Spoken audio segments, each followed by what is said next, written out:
queríamos probar que el mito de Sefarad había tenido mucho que ver con los judíos que sí estaban en España, y por otro lado también queríamos entender el por qué la comunidad judía española es de las más pequeñas de Europa y no ha conseguido realmente nunca reconstituirse.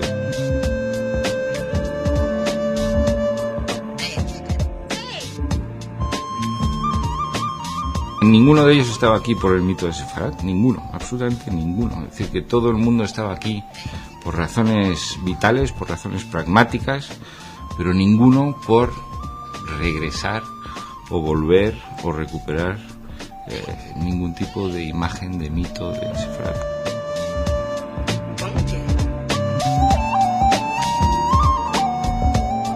Una vez ya aquí, por las razones X, entonces sí viene la emoción. Es decir, entonces sí voy a Toledo y me emociono. Entonces sí recupero mi árbol genealógico, mis recuerdos familiares, y sí rehago ese vínculo emocional con esa Sefarad. ¿Venir a España o volver a Sefarad? ¿Qué han hecho en realidad los judíos que decidieron vivir en España, en Sefarad? El documental Los judíos españoles da respuesta a esta pregunta con testimonios personales y hace un recorrido más que cronológico por el pasado judío de nuestro país. Su productor, Hervé Hachuel, nos habla en la entrevista de este documental que no partió de su cabeza, sino de su corazón.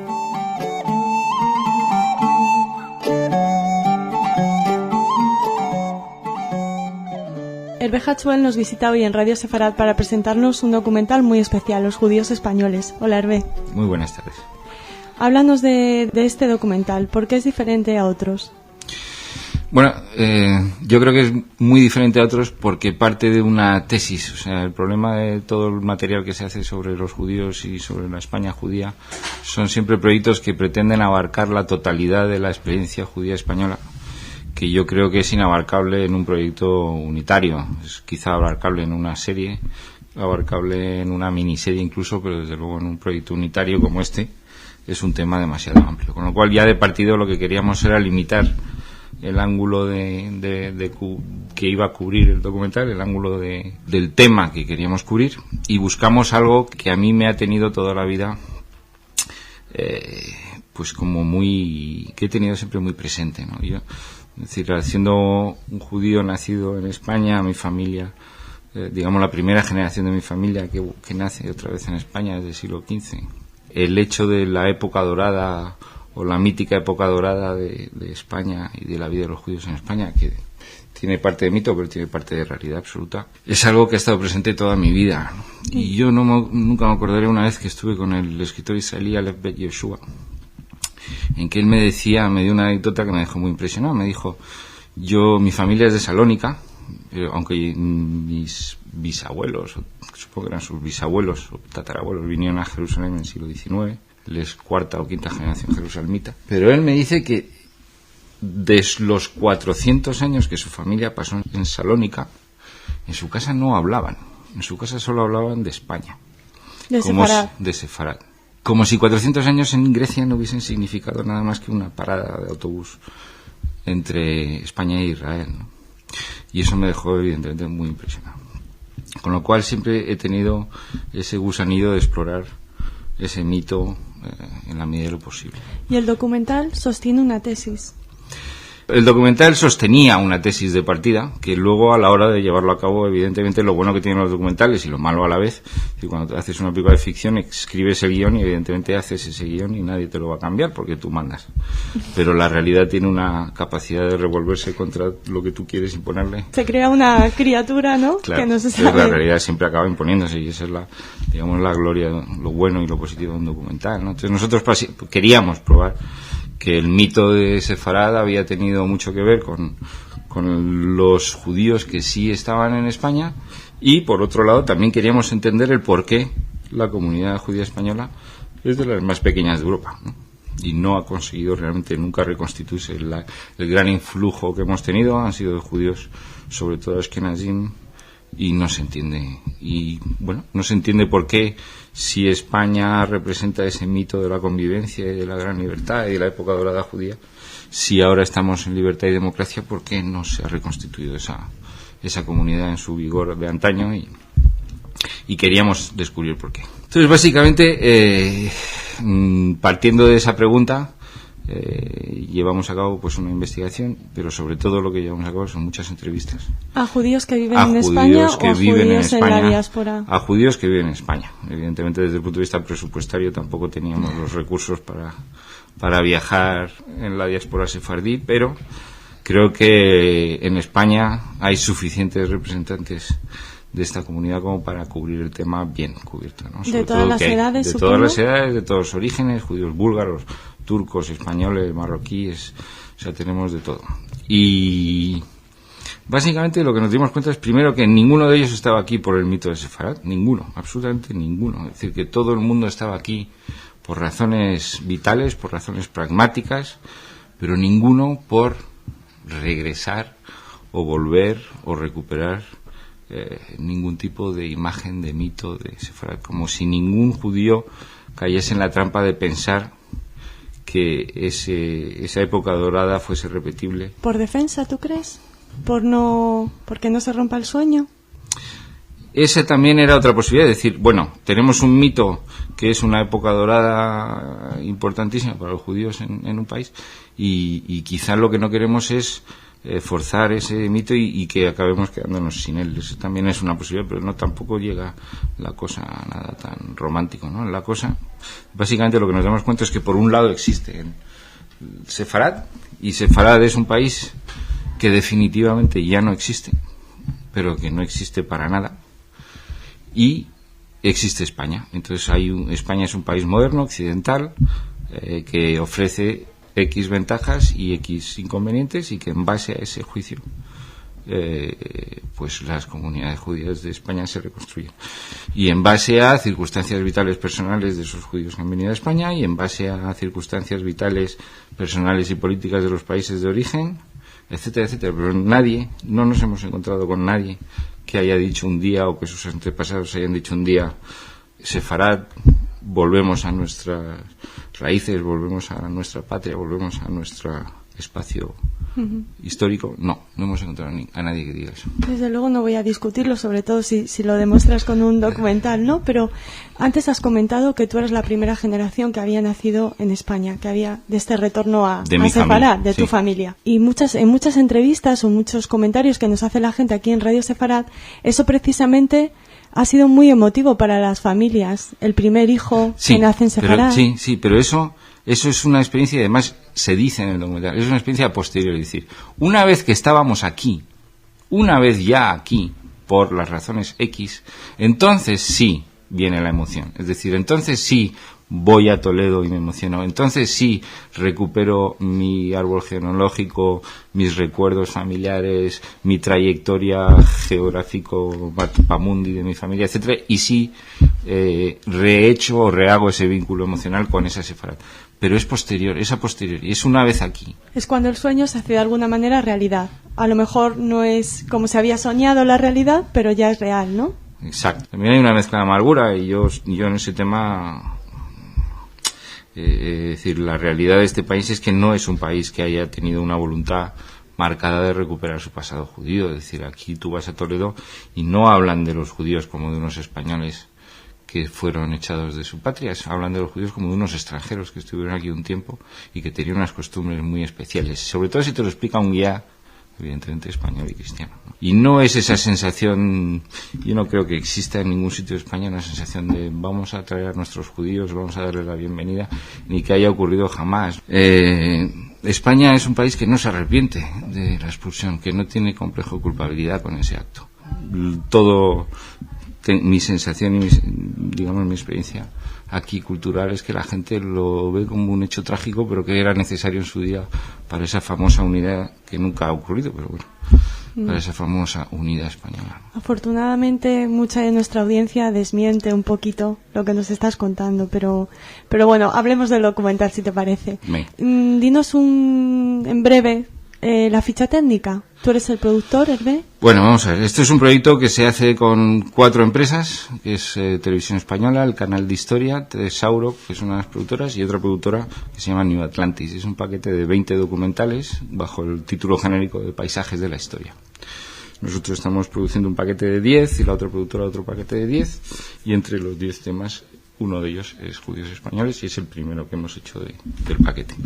El director es Álvaro Brechner, es un chico muy joven, uruguayo, que yo creo que va a llegar muy lejos, con un talento muy especial, una personalidad muy especial, que acaba de dirigir un corto que se ha llevado premios en todo el mundo, desde Canadá hasta Estados Unidos, Los Ángeles, y bueno, yo creo que ha conseguido hacer un documental con una personalidad muy, digamos, diferenciada del resto de los proyectos que se han hecho sobre este tema. Porque no habéis querido anclarlo en la nostalgia, sino en el presente, ¿no? Da la impresión.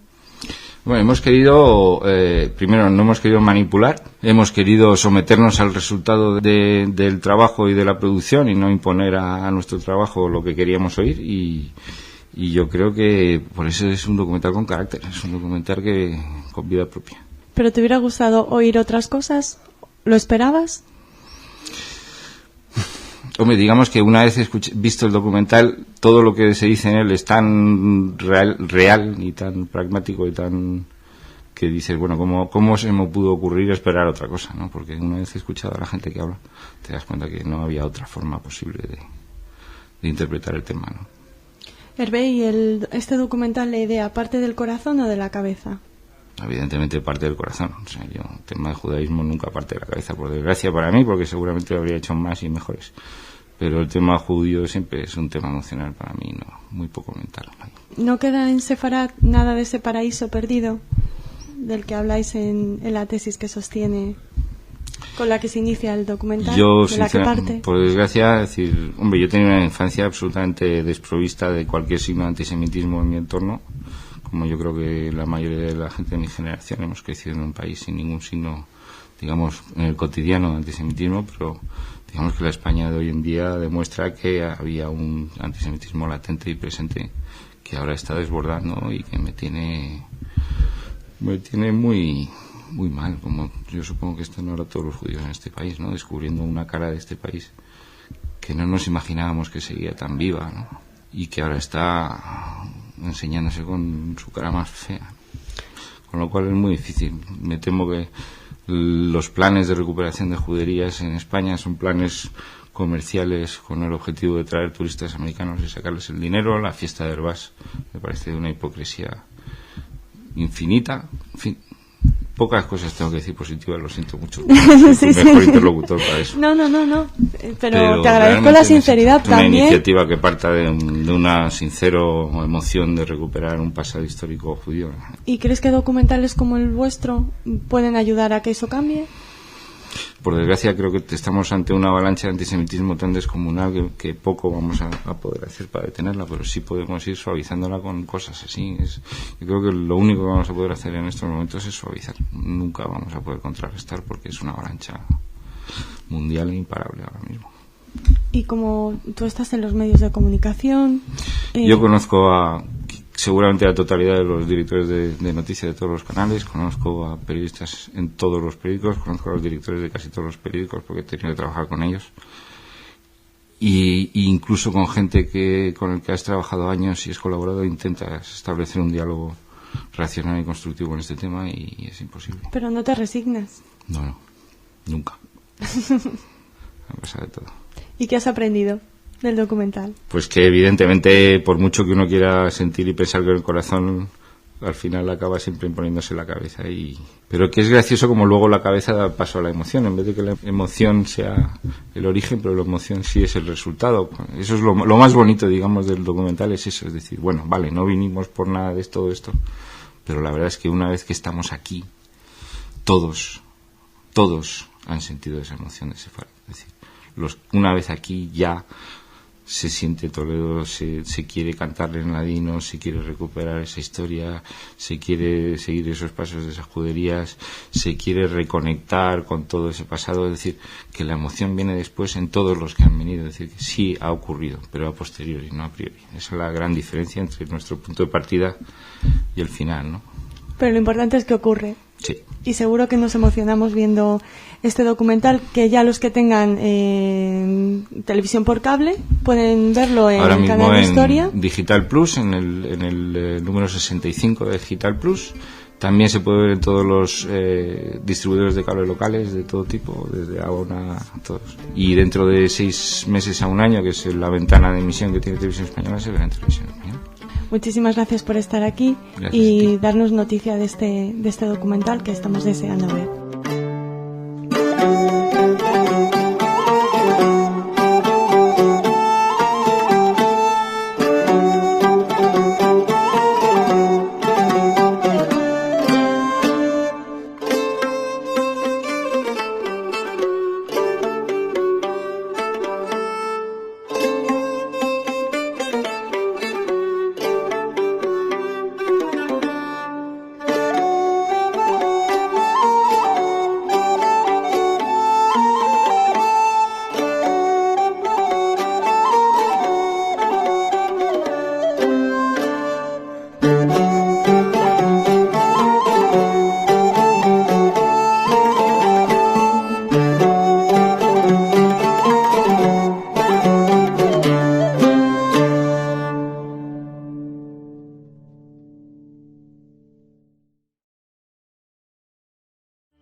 La comunidad bahá'í es una religión mundial que engloba ya unos pocos millones de bahá'ís por todo el mundo. Si una enciclopedia británica somos 7 millones y pico, pero quizás no somos tantos, no importa. Pero sí que estamos extendidos por todos los países del mundo y prácticamente en España ya en todas las provincias también.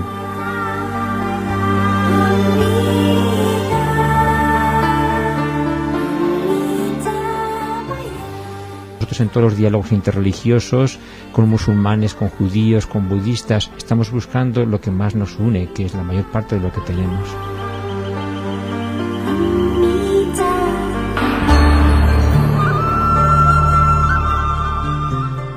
Nosotros creemos que Dios no hay más que uno y todas las revelaciones pues son como diversos maestros de una misma asignatura.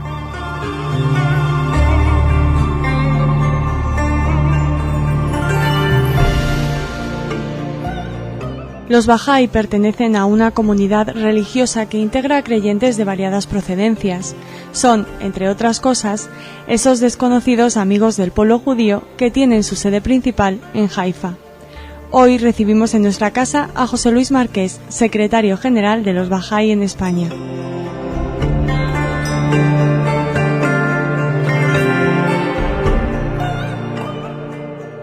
Bienvenido a Radio Sefarad. Es el primer bahá'í que nos visita. Encantado. Cuénteme a la audiencia qué es la comunidad bahá'í. ¿Es una fe, es una creencia? La comunidad bahá'í es una religión mundial que engloba ya unos pocos millones de bahá'ís por todo el mundo. Si una enciclopedia británica somos 7 millones y pico, pero quizás no somos tantos, no importa. Pero sí que estamos extendidos por todos los países del mundo y prácticamente en España ya en todas las provincias también. Y trabajamos por la paz y por la unidad de los países y pueblos de la tierra.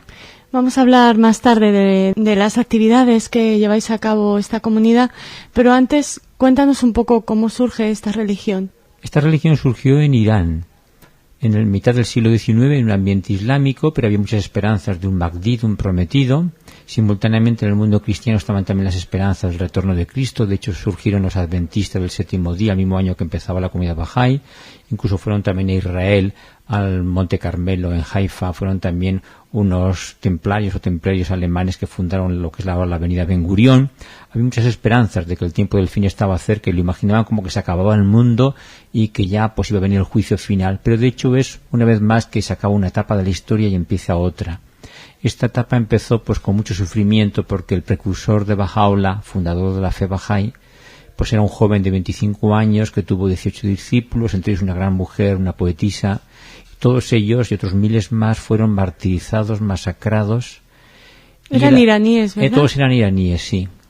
¿Y procedían del Islam? Sí, procedían del Islam. Muchos de ellos eran sacerdotes, mollás. De hecho, pues se entroncaban con el Islam. Pero Baha'u'lláh, que por su ascendencia familiar, él descendía de la nobleza, hijo de un visir, descendía del último rey sasánida, Yazdegir, que era pues un zoroastriano, Yazdegir en el siglo IV, casado con una señora que era judía, que entroncaba con la tercera esposa de Abraham, Keturah, con lo cual los bajáis pues también entroncamos con esta misma línea abrahámica de los descendientes de Abraham, que fueron los judíos y los cristianos a través de Sara, los musulmanes a través de Agar, el mismo Bab, precursor de Bahá'u'lláh, como el mismo Mahoma, pues descendían de Agar, pero Bahá'u'lláh descendía de la tercera esposa de Ketura, y Bahá'u'lláh pues no fue ajusticiado, pero sí que fue encerrado en una mazmorra durante meses y finalmente desterrado a Bagdad, a Constantinopla, y el destino quiso que el Imperio turco lo enviara a la peor prisión que tenía entonces, que era la fortaleza de San Juan de Acre, justo en lo que era Palestina. Entonces, muy cerca ahora de Haifa, ¿no? Es justo al otro lado de la bahía. Desde el mismo Monte Carmelo se ve la ciudad de Akka, que es una fortaleza medieval fabulosa, pero un poco impactante. ¿Por eso tenéis ahí vuestra sede mundial? Sí, Bahá'u'lláh estuvo allí el resto de su vida. Ahí escribió muchos escritos, escribió también cartas a los reyes y emperadores de entonces planteándoles el desarme, la paz mundial, la unidad de todos los países, un parlamento mundial, la igualdad de derechos de hombre y mujer, en fin, muchos principios que hoy día los ha asumido pues toda la sociedad y las Naciones Unidas. Y Bahá'u'lláh pues quiso que enfrente de aquella fortaleza, que la había visitado en algunas ocasiones al Monte Carmelo, quiso que allí se estableciera el santuario donde se enterrara a su precursor, aquel joven de 25 años que había sido fusilado, y en torno a él estuvieran las instituciones del gobierno de la comunidad bahá'í, que son pues elegidas cada 5 años por todos los bahá'ís del mundo. Esta amistad, esta unión con los judíos, con el judaísmo, supongo que a los bahá'í os ha traído algún que otro problema, ¿no? Sí, el estar allí mucho antes de que estuviera establecido el Estado de Israel, y mucho antes incluso de que llegaran los ingleses, porque estoy hablando del año 1868, pues luego a la larga nos ha traído, pues sí, la contraidea de que ya si de por sí la fe bahá'í era considerada una herejía funesta en Irán, y ha sido hasta este momento, todavía ahora, son perseguidos, los estudiantes no pueden entrar en la universidad, les han confiscado sus bienes, han destrozado sus cementerios, sus lugares sagrados en Irán. En algunos otros países pues también han tenido ciertas dificultades, aunque en otros son muy bien llevados y tolerados. Pero en Irán concretamente se les ha acusado en diversas épocas, no solo en esta, pues de ser sionistas, de ser amigos de los judíos, cuando nosotros, pues sí, claro, estamos allí con mucho respeto, y además respetamos siempre a los gobiernos que tenemos establecidos. Una cosa curiosa es que Israel es el único estado del mundo donde los bahá'ís no hacemos ningún tipo, digamos, de proselitismo, entiéndase en el buen sentido de la palabra. Nosotros no vamos captando gente como se entiende la palabra proselitismo, pero sí nos damos a conocer, y de hecho, por lo mismo que yo, conocí esto a través de una alumna mía hace 35 años y me gustó, entré en la comunidad bahá'í, pero otras muchas personas en todos los países y islas más pequeñas que te puedas imaginar van poco a poco entrando en la comunidad bahá'í. En Israel tenemos este acuerdo, ya con los ingleses y ahora con el Estado de Israel, de no tener más que nuestro centro mundial, concretamente en Haifa, unos 500 jóvenes que van sucesivamente a servir allí como voluntarios, a cuidar los jardines, a atender a los que van de fuera a visitarlos y a llevar las oficinas desde donde se dirige la comunidad bahá'í de 182 comunidades nacionales, pero ahí no tenemos comunidades en el resto de Israel, ni tenemos más relación especial que la que podamos tener con cualquier otro gobierno. Los principios de vuestra fe os acercan a la ONU y a diversas ONGs. Coméntanos la labor que hacéis. Sí, como te he comentado, los principios que traía Bahá'u'lláh eran revolucionarios. O sea, de una visión mundial, una de sus frases es: la tierra es un solo país y la humanidad sus ciudadanos. En pleno siglo XIX, cuando cada imperio buscaba solamente lo suyo, piensa en el imperio austriaco, el imperio ruso, el zar de Rusia, la reina Victoria de Inglaterra con su colonialismo, a todos ellos Bahá'u'lláh les hablaba de que no podían seguir acosando a sus súbditos y gastando en armamento, que tenían que llegar un momento en que todos los países del mundo se juntaran y se establecieran en una gran mesa, en un parlamento mundial, que hubiera representantes de todos los pueblos. Realmente él era un precursor de lo que son las Naciones Unidas. Por eso, cuando las Naciones Unidas se fundaron al acabar la guerra en 1945, los bahá'ís empezaron ya a colaborar con todas las iniciativas. De hecho, en 1948, cuando empieza también la Declaración de los Derechos Humanos, la comunidad bahá'í fue también declarada como un miembro permanente del Consejo Económico y Social. Estamos también colaborando con la UNICEF, tenemos oficina además con unos cuantos miembros allí en Nueva York, en Nairobi y en Ginebra. Y entonces la comunidad bahá'í pues está también presente en todas las cumbres mundiales de derechos humanos, de la mujer, de la población, del medio ambiente, por ejemplo, en Río de Janeiro. Y la comunidad bahá'í es muy respetada por su aportación, porque siempre tiene una visión no partidista, sino muy universal. Al fin y al cabo, nosotros representamos a 2.200 etnias distintas, y prácticamente la mayoría de los bajáis están en lo que se consideraba antes, se llamaba el tercer mundo, o sea, en Sudamérica, África, en todas las islas del Pacífico y sobre todo en la India es donde más hay más de 1 millón de bajáis, y han recibido a veces algunos premios como mensajeros de la paz en el Año Internacional de la Paz. ¿Y qué pensáis de vosotros, que muchos de vuestros miembros vienen del Islam, que vuestro profeta o fundador procede de esta religión monoteísta? ¿Qué pensáis del fundamentalismo que está azotando el Islam? Bueno, eso son rachas que vienen, que puede pasar en cualquier sitio. La política tampoco es culpable de que de vez en cuando surjan terroristas o gente que entienda la política de forma muy violenta. En las religiones pasa lo mismo. El cristianismo, sin ir más lejos, pues también pasó siglos en que fue con las cruzadas por ahí, no solamente destrozando en Israel, vamos, en lo que entonces era Palestina, sino que también incluso pasaron por Constantinopla y, digamos, pues también fueron muy fanáticos, no digamos la Inquisición.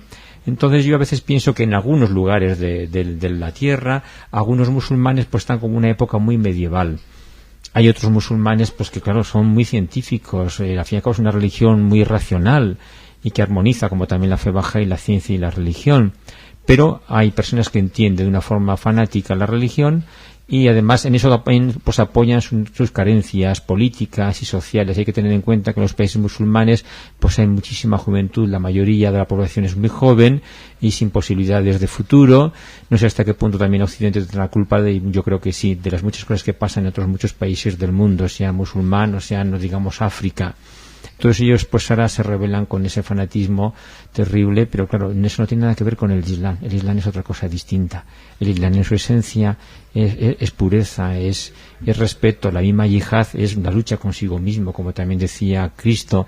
El reino de Dios padece violencia, los violentos la arrebatarán, pero hablaba del que es capaz de esforzarse, de superarse a sí mismo, de mejorarse. Si buscas lo bueno, nosotros en todos los diálogos interreligiosos, con musulmanes, con judíos, con budistas, estamos buscando lo que más nos une, que es la mayor parte de lo que tenemos. ¿Qué es lo que más os acerca a los Bahá'í del judaísmo? Hombre, para mí, y además como tengo una tradición, una cultura, yo estudié en comillas y tengo una tradición, pues eso, de estudios teológicos, la Biblia la conozco bastante bien, me gustan mucho las profecías de Isaías, esas profecías en que habla del final de los tiempos, que el pueblo judío retornará a la reconstrucción de Jerusalén. Y recuerdo una profecía que está en el capítulo 60 de Isaías, y dice que vendrán con camellos, dromedarios y ovejas de Nebaiot, de Sabá, de Kedar. De alguna forma está hablando de los descendientes de Agar. Si buscas en Génesis, pues ves que allí los descendientes de Agar se fueron hacia el sur, a Sabá, y los descendientes de Ketura se fueron hacia Oriente. Entonces, ese sentido universalista que también está en Isaías, eso entronca. Y luego están pues todas las raíces, sobre todo del monoteísmo. La fe en un solo Dios, pues en aquellos pueblos tan dispersos que tenían tantos dioses, fue la que estableció Abraham, sobre todo, y luego Moisés. Entonces, en el profetismo del Antiguo Testamento, pues una esencia tremenda de la cual hemos bebido, y también de Zoroastro, que el zoroastrismo incluso influyó en el pueblo judío y a través de él en el pueblo cristiano, islámico y también en la fe Bahá'í. Esa esperanza del final de los tiempos, pero que no hay que entenderla, como he dicho antes, como un acabarse todo, sino como un volver a empezar. Yo creo que hay también, pues eso, una esencia de una espiritualidad, de una sabiduría, de, en fin, lo que nos enseña en todas las tradiciones judías, del hacer el bien, como todas las religiones enseñan, haz el bien, haz a los demás lo que quieras para ti. Y creer en el mismo Dios. El mismo Dios, que es único para todas las religiones. Nosotros creemos que Dios no hay más que uno, y todas las revelaciones pues son como diversos maestros de una misma asignatura. No hay más que unas matemáticas, pero hay muchas formas de explicarla. Pues Dios no es más que uno. Incluso en el Antiguo Testamento más antiguo a veces parece Dios un poquito terrible, ¿no? Cuando conquistan la tierra prometida, parece que, bueno, van pasando a cuchillo a todo el mundo. Era una forma muy humana de entenderla a ellos. Pero luego fue avanzando más adelante y tenemos pues otras tradiciones ya posteriores pues con una espiritualidad tremenda. Y creo que en todo, buscando la espiritualidad, pues la puedes encontrar en el judaísmo, la puedes encontrar en el islam, la puedes encontrar en el budismo, por supuesto, aunque incluso no hable de Dios. Siempre es buscar los verdaderos valores humanos, y hay una tradición islámica que adopta también la comunidad Bahá'í, o Bahá'u'lláh lo trae así citado, dice: quien ha conocido a Dios, quien se ha conocido a sí mismo. Pues a nosotros nos ha encantado conocer un poquito más a los Bahá'í. Gracias a ti, José Luis. Encantado. Hasta pronto. Amita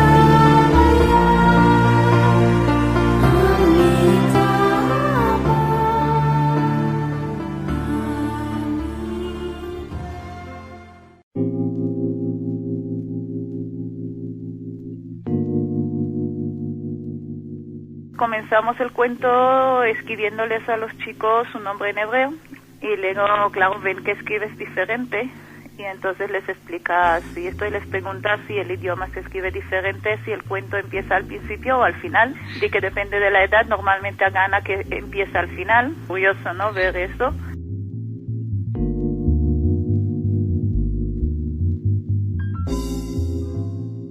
Se quedan con la idea de que Israel no está en la tele, que todos los israelíes no son militares y malos, ¿no? Cuando luego sale y dicen Israel ha hecho Israel esto, pues ellos lo relacionan con una cosa igual menos negativa.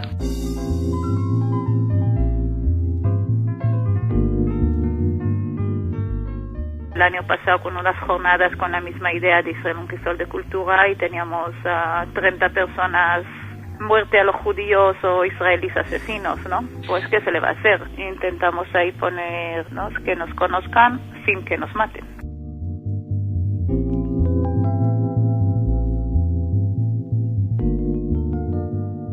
Timna Segal o Érase una vez una cuentacuentos israelí en Zaragoza. A los niños les muestra esa cara de Israel que no aparece ni en sus libros de cuentos ni en los informativos que ven sus papás. Timna es la heroína de una historia que hoy nos cuenta en la entrevista.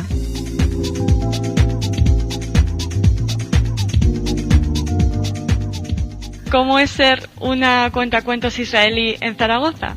Realmente yo creo que es un poco que unas cosas que pasan por la vida que no te lo planteas. Y lo que tiene ventaja y desventaja Zaragoza es que como no hay comunidad israelí ni comunidad judía, pues hay un hueco bastante grande. Sois 11 israelíes en Zaragoza solo, ¿no? Según la embajada, sí, yo tampoco los conozco a los 11, así que... ¿Y cómo llegas tú a Zaragoza, Timna? Pues me estaba haciendo yo el servicio militar hace demasiados años. Conocí, a un chico que entonces estaba haciendo conmigo también, estábamos en la Shomer HaTzair, que es un movimiento juvenil. Yo he nacido en un kibutz y el chico, como el padre de él es gallego y él nació en Argentina y emigró a Israel con 13 años, pues claro, acabó el servicio militar y dijo, como quiero estudiar y aquí en Israel estaba la cosa un poco mal, estábamos con la guerra entonces de Líbano, vieja, ¿no?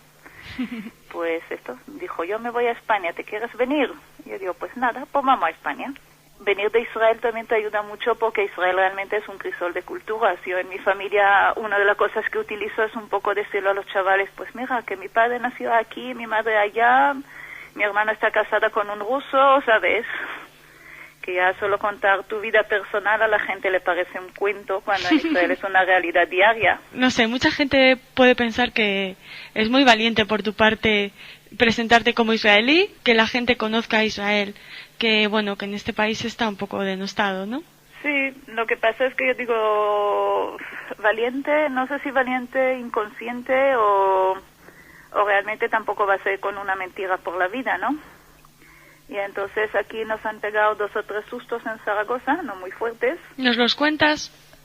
Bueno, a ver, sustos. Nosotros antes teníamos mucho más actividades en la universidad y entonces nos llegaron así unos mensajes al móvil vía email de amenazas, sabemos quiénes sois y yo qué sé qué.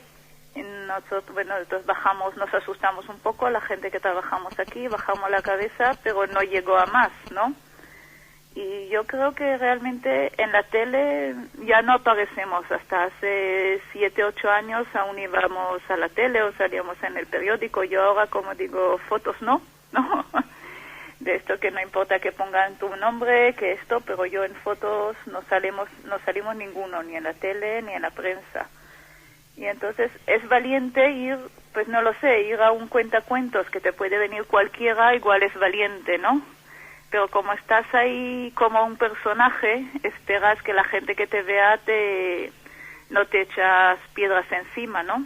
Peor son cuando hacemos, el año pasado, hace 2 años teníamos actividades, una vez unas jornadas, nosotros también queremos la paz, que traemos asociación que trabajan por la paz en Israel, y en vez de escuchar a las conferencias, pues algunos venían solo para abuchear a la política israelí. Y claro, ahí, por ejemplo, yo no subí arriba, porque ahí es más peligroso, entre comillas, ¿no? o cuando vinieron aquí el año pasado con unas jornadas con la misma idea de Israel, un crisol de cultura, y teníamos 30 personas, muerte a los judíos o israelíes asesinos, ¿no? Pues, ¿qué se le va a hacer? Pero en mis cuentacuentos, como digo, aunque en el cartel en la entrada sí que puede haber israelíes asesinos o Palestina libre, que yo también estoy a favor de Palestina libre, dicho de paso, pero claro. ¿Y los niños que escuchan tus cuentos, cómo reaccionan? Me parece que les intentas explicar cómo es el hebreo, que los libros empiezan al revés que aquí. Cuéntanos un poquito cómo es tu trabajo. Pues nosotros comenzamos el cuento escribiéndoles a los chicos un nombre en hebreo, como una entrada, les damos una entrada mágica con su nombre, y luego, claro, ven que escribes diferente, y entonces les explicas y esto, y les preguntas si el idioma se escribe diferente, si el cuento empieza al principio o al final, de que depende de la edad, normalmente gana que empieza al final, lo que es curioso, ¿no?, ver eso. Y luego les contamos, bueno, este año pasado les contábamos principalmente el cuento de Piso en alquiler, de Lea Goldberg, que a mí me gusta mucho porque trata un poco de lo importante que son los vecinos, de ver lo bueno de los vecinos y no lo malo.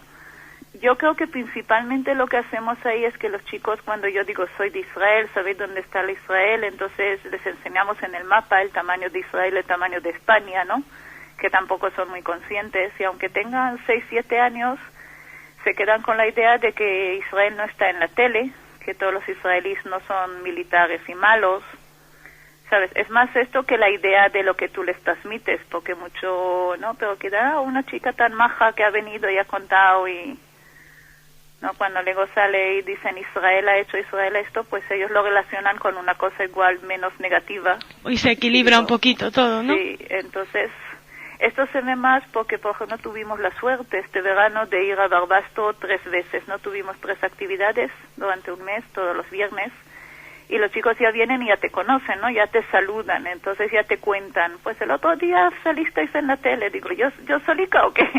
Y claro, resulta que no, que dijeron Israel, y entonces yo, ves, lo relacionan, quieras que no, algo les queda. Sí. Haces una gran labor, ¿eh? Bueno, no lo sé yo poco a poco, pero yo creo que es un poco que si lo hacemos todos, ¿no? Timna, aquel día que nos conocimos, que no vamos a aburrir a nuestros oyentes contándoselo, comentaste que también hacíais exposiciones en las que los paneles están plastificados. Cuéntanos por qué. A ver, bueno, nosotros... Y lo de la hoja en blanco, que también es una estrategia muy divertida. Sí, no, a ver, nosotros hacíamos exposiciones, tenemos una colección de exposiciones, cada año intentamos crear poco a poco uno, y al principio empezamos así con mucho entusiasmo, la enmarcábamos, cristal y eso, y entonces en la primera exposición se rompieron así accidentalmente, digamos, 2 cuadros. Entre comillas, ¿no? Entre comillas, sí, no, nadie vio nada, no, se cayeron, estaban colgados pero rotos. Entonces dijimos, mejor lo ponemos solo cartulina. Pues nos tiraron unos cubos de pintura azul, así que ahora al final optamos de poner unas cartulinas grandes con bolis para que la gente diga, ¿y tú qué opinas? Y ahí te lo llenan con muchas cosas. Leemos poco porque realmente te deprime, porque dices, a ver, si haces una exposición sobre los españoles en el Holocausto, ¿qué tiene que ver que los palestinos son pobres, no? Pero bueno, la gente, cada uno con su... Y desde entonces nos funciona bien no nos han tirado más cubos de basura, nos respetan un poco más las exposiciones, ¿no? Háblanos de la temática que reflejáis en estas exposiciones. Nos has contado lo de los españoles en el Holocausto. ¿Qué otros temas tratáis? Trabajamos como por 4 bloques separados. Entonces tenemos el tema del Holocausto, que tenemos uno de españoles, otro del Holocausto en general, y otro, ahora lo último era el nacimiento, el 75 aniversario de Ana Frank, pues hicimos una dedicada a Ana Frank.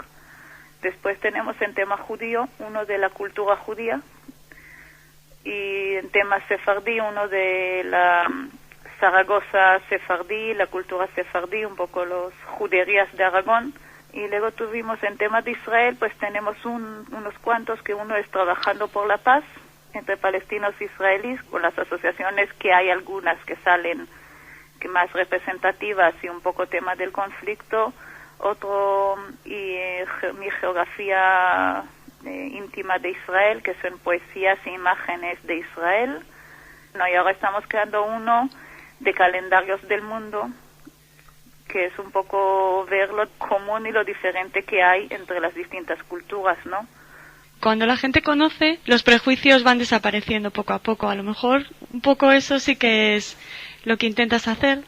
Sí, un poco también otra actividad que tenemos, no sé por qué la pide mucho, que es de degustación de comida. Yo creo que la gente conociendo, y lo que yo digo, a veces no es tanto el contenido, sino el ver que se dedica la gente no solo a, sino que también hay otra cara que es menos conocida, ¿no? Porque no, lamentablemente no salimos tanto por la tele. Intentamos ahí poner, ¿no?, que nos conozcan sin que nos maten, ¿no? Menuda frase. Ya, casi me has dejado sin pregunta, pero me tienes que contar qué es Sefarad Shalom. Sefarad Shalom, bueno, Sefarad Shalom es un poco el colectivo que hemos creado para hacer estos cuentacuentos y actividades más, digamos, de teatro y festivas. Que, claro, está la asociación, que es Sefarad Aragón. Teníamos un punto documental, tenemos muchos libros, revistas, vídeos, que en un principio estaban a préstamo, pero ahora nos hemos quedado sin un sitio físico para dejarlos, que lo estamos gestionando, y entonces se creó ya Sefarad Shalom, era la parte así más educativa del tema, ¿no? Nos juntamos 4 o 5 chicas, que no sé por qué normalmente somos chicas, y eso, nos dedicamos a colaborar en colaboración con el ayuntamiento, con la DPZ, con quien quiere colaborar, llevar esto adelante, ¿no? El difundir un poco otras caras de la cultura judía de Israel, del legado sefardí en España, y todo eso. También eres profesora de hebreo y creo que tienes un alumno palestino. Sí, bueno, el alumno, nosotros tenemos en la asociación, tenemos 2 socios palestinos. Pues uno de ellos es alumno de hebreo, que el pobre hace lo que puede porque, claro, como todos trabajan, tenemos clase a unas horas de estas que a las 9:30 de la noche, no sé cómo la gente viene a estudiar. Lleva ya 4 años, que ya es mucho. Como digo yo les echo la bronca porque no hacen los deberes, pero también es normal, ¿no? Sí. Cuando combinamos las dos cosas. Pero qué estupendo que haya alumnos palestinos en tus clases de hebreo. Eso dice mucho de la asociación y de lo que estás haciendo en Zaragoza. No, realmente yo creo que persona a persona se lleva bien. El problema es más de política y de, ¿no?, conflictos generales y enfoques generales. Timna, no puedo despedir la entrevista sin dejarte a ti la responsabilidad de que nos cuentes el final de esta entrevista. Una especie de colorín colorado. Termina como quieras tú. A ver, bueno, pues yo qué sé, es decir un poco que estamos aquí esperando cualquier sugerencia, colaboración, o si la gente quiere contactarse con nosotros, pues encantados, tanto para colaborar, que siempre está bien, como para pedir que vayamos, que, no sé, siempre decimos, no es que creamos que lo nuestro es maravilloso, pero si estamos así en toda España, pues mejor que solo en Zaragoza. Y que, claro, si se quieren ponerse en contacto con nosotros, que tenemos unos teléfonos y un email, si queréis que os lo diga. Dinos el email. El email, pues es Sefarad Shalom, que si la gente no sabe, Shalom se escribe con H, @terra.es. Muy bien, pues así seguro que recibes muchos mensajes de enhorabuena en esta dirección. Y muchísimas gracias. De nada, un beso. Adiós. Adiós.